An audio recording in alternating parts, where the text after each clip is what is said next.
Welcome to this web lecture on regulations of transport emissions. What we've seen in a previous video is that transport contributes to more than 20% of global GHG emissions, and these transport emissions are actually continuing to increase.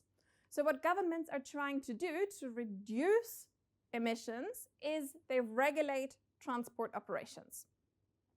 So if we're looking into why transport regulations are necessary, so let's just say we have a truck and we have a bus operation, but then these are not operating exclusively in a city or in a country, but they're actually in an entire environment. So we're having them optimizing market share, costs, profits, but around them we're having people who want their parcel to be delivered quickly. We have people who want a livable future for their children.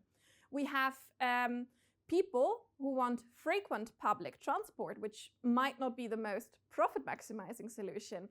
We do have children who want to be able to play outside, and obviously then there shouldn't be trucks running through that street on a minute by minute level. There is families that want fresh produce to the supermarket, which of course requires that actually trucks go there on a regular basis. We have people that want to go to work quickly, which of course want a free street at that point in time. So all of these things, all of these requirements that people set to transport are partially contradicting, and they're definitely contradicting with the goals that the transport or the mobility operator is having. And that is where a government or a regulatory body comes into play, because they then have to say, okay, this is the box within which you can operate. This is how much you can emit. This is where you can drive. All of these things is things that the government has to regulate. As part of these regulations, the United Nations have set up sustainable development goals. Part of these sustainable development goals are, for example, sustainable cities, affordable and clean energy, economic growth, and climate action. There's many more, but those are the ones that most directly actually affect transport. The European Union, but also national governments, are using these regulations, are using these sets of goals to actually form their own regulations.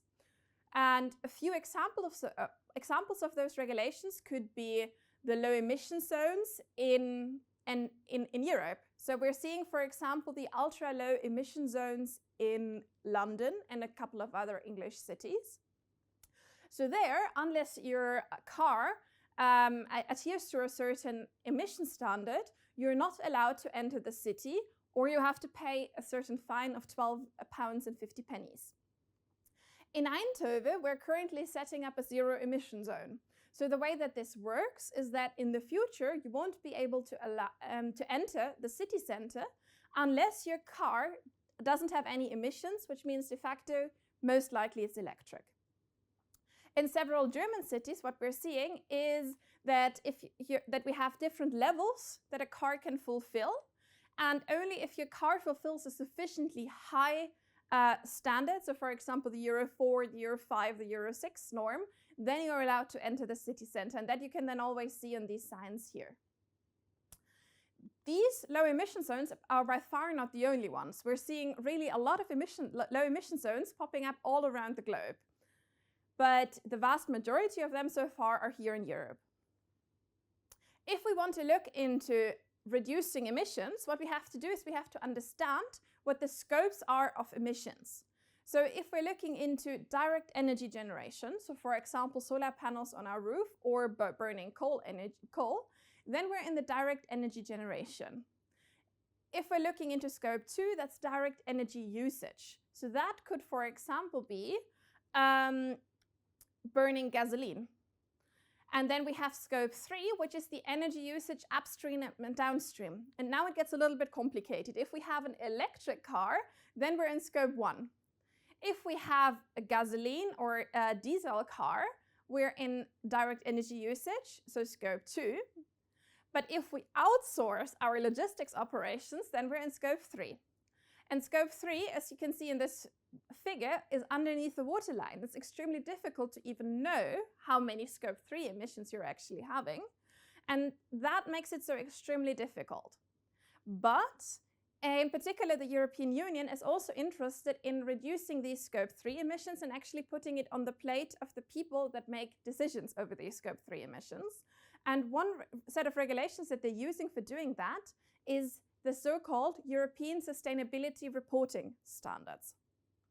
So in these reporting standards, as part of their just annual regular reporting, companies have to report on environmental and social sustainability and how they're governing the sustainability. And the important thing is they have to report on the entire value chain. So it's not enough to only say, I am not emitting anything. You also have to say my logistics service provider is not emitting anything, neither on the way from the factory to me, nor on the way from me to my customers. And that requires good data about actual emissions, both information from suppliers and also approximations. So if we're looking into approximations, there is an abundant nature of frameworks, and one of them is the GLEC framework. So GLEC stands for the Global Logistics Emissions Council. And what they're trying to bring to force is that you use as precise data as possible. And if you're unable to use precise data, then use standard values. So just to give you an example why it makes sense to use these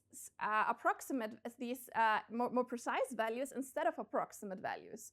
So let's just say we want to transport something from factory to a city. So we know that this actually happens in a multimodal fashion. So we first have a truck, then we have a train, and then we have a truck again. And if we just look into the standard emissions, the standard values average over all trucks, over all trains, etc., then we're seeing 315 grams CO2 per ton kilometer for the truck, and we're seeing 16 grams CO2 equivalent per ton kilometer for the train. But then we might be able to reduce that. So we know, for example, what kind of truck we're having. We know that we actually have an electric train using the European energy mix. And we might even be able to break that down even further if we have even more precise information about our specific truck. Because of course, our specific truck or our specific train might just perform a little bit better. Maybe we have a higher fill level or a lower fill level. And one other thing that the European Union is doing is they introduced a so-called EU emission trading system. So the way that this works is that if you emit, you have to pay for it. That's the most basic concept of it. It's not as easy as this. So let's just say we're having a truck company and we have a factory. All in all, they're allowed to emit a certain amount, so they both get some certificates. But now the trucking company manages to reduce their emissions. So for example, instead of emitting 200 tons, they're now only emitting 160 tons. What that means is that they might not need all of their certificates. And that allows them to sell the certificate to the factory, which increase their emissions for money. The advantage of such a system is that Scope 3 emissions directly become visible. Because even if I'm just hiring someone as my logistics service provider, I obviously still see the costs for the emissions on my invoice. The disadvantage is, as with a lot of things, in the implementation.